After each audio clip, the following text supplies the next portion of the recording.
punishing us. It may sound exaggerated, but that's exactly how the Vietnamese must have felt in the dark jungle, not knowing that their enemy had created a weapon unlike anything ever seen before.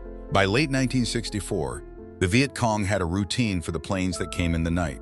When a slow propeller aircraft droned overhead and hung flares under little parachutes to light up the jungle, you stopped moving, you faded into the tree line, and you waited for it to run out of light and go home. It was a good routine. It had kept men alive for years. And then one night, a different plane came. It droned the same way. It circled the same way.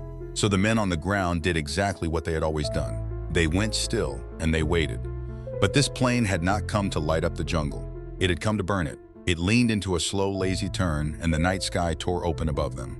A single unbroken rope of red fire came pouring down out of the darkness, steady, endless, falling onto the ground like something alive that had decided to feed. To the men crouched underneath it, it did not look like an aircraft, and it did not sound like gunfire. It looked like a dragon, leaning out of the clouds and breathing fire onto the earth. This is the story of that dragon.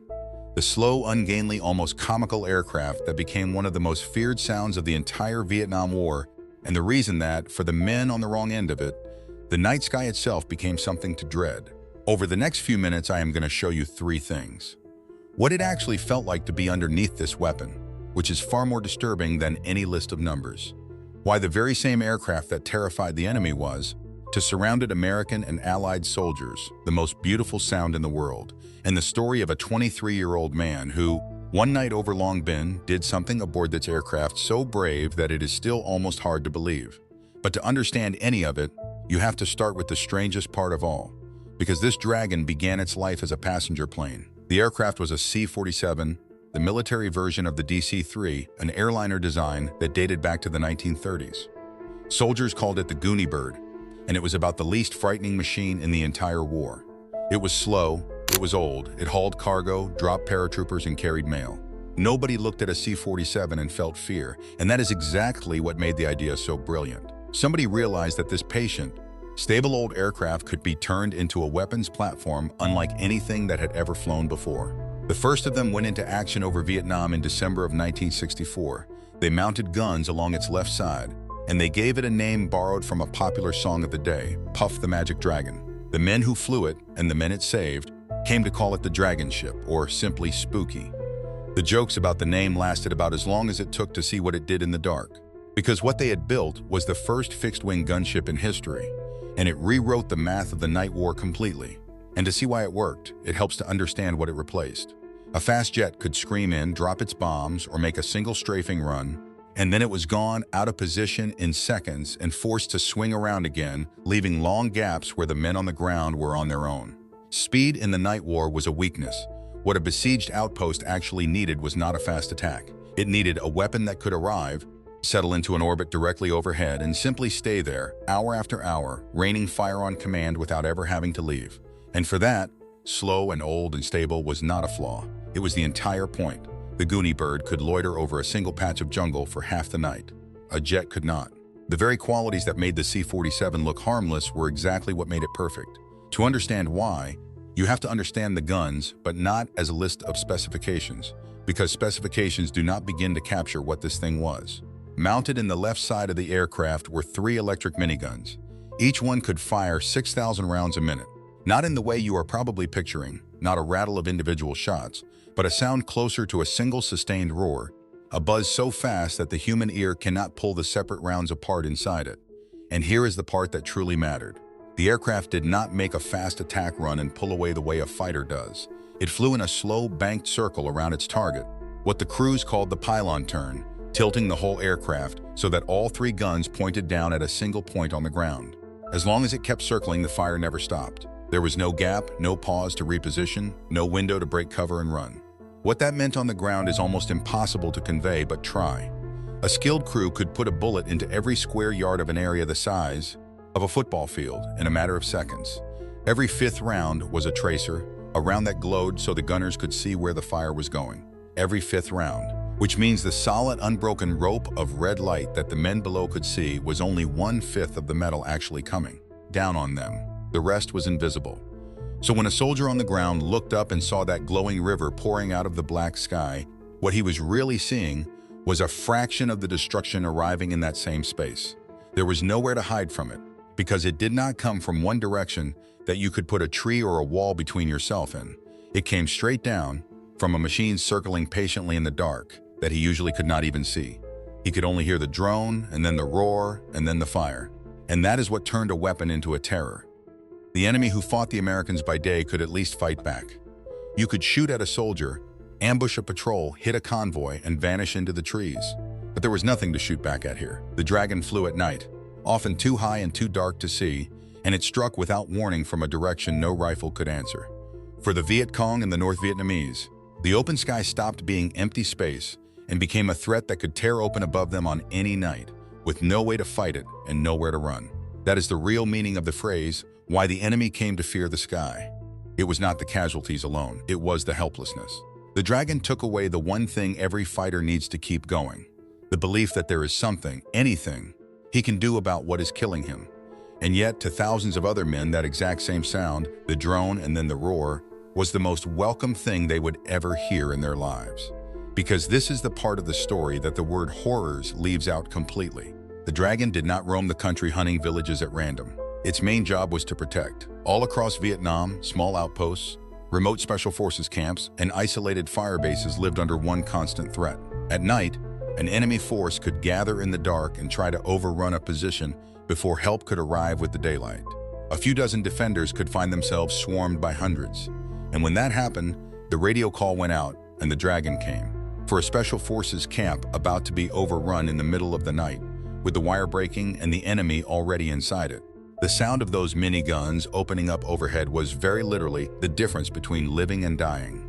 At besieged positions across the war, including the long fighting around Khe Sanh, Spooky orbited through the night, pouring fire onto the attackers and buying the defenders the hours they needed to survive until morning. It was said by the men who depend on it that no outpost under Spooky's protection was ever lost. Whether or not that was literally true, and it is a claim from the era rather than a verified statistic, it tells you exactly what that aircraft meant to the men it covered. The same fire that was a nightmare from below was salvation from above. Picture it from inside one of those camps. The perimeter is breaking, the ammunition is running low, the last flares are burning out, and the darkness beyond the wire is full of men coming to kill you. And then over all of it, you hear it. The drone of an old engine settling into a circle somewhere above, and a calm voice on the radio telling you to get your heads down.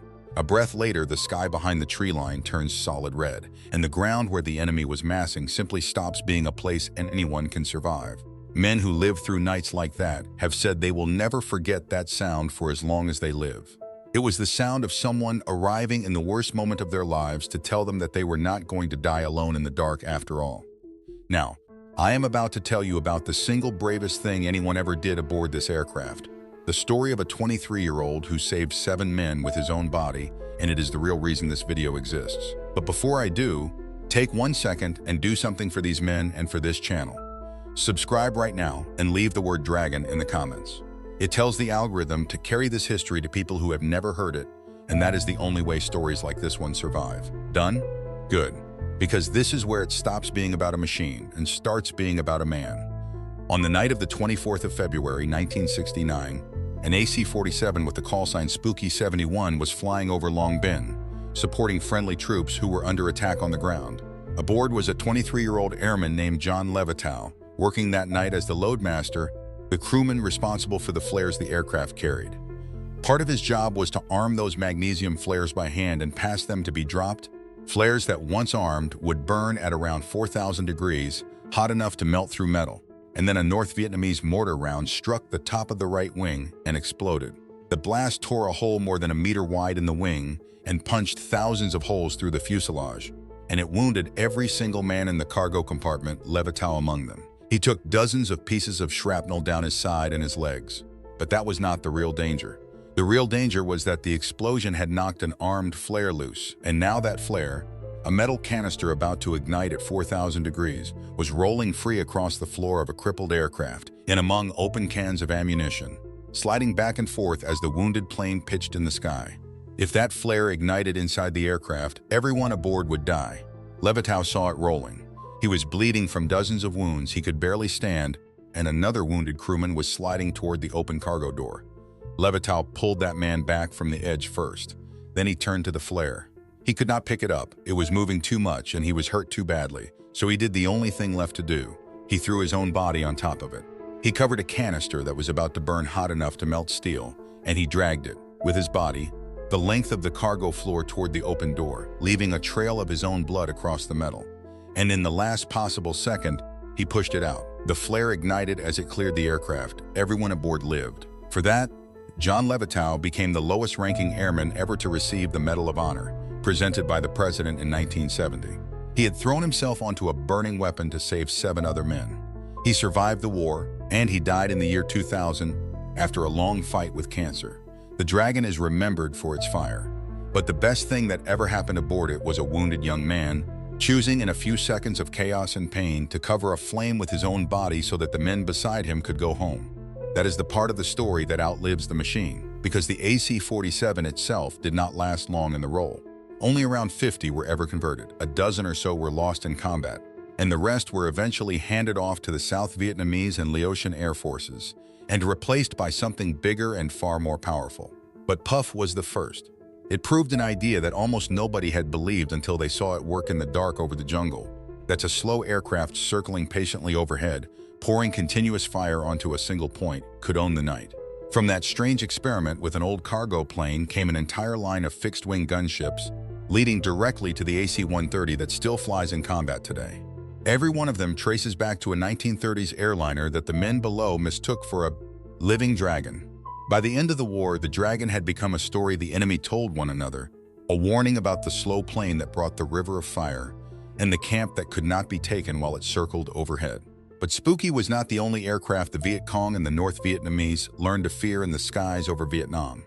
There was another, a single-engine propeller plane that looked like it belonged in the war before this one, flown so low and so aggressively that the enemy is said to have been warned never to take it on directly.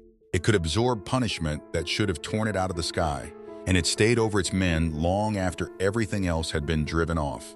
That is the story we are telling next. Because if the Dragon ruled the night, wait until you meet the aircraft that ruled the day.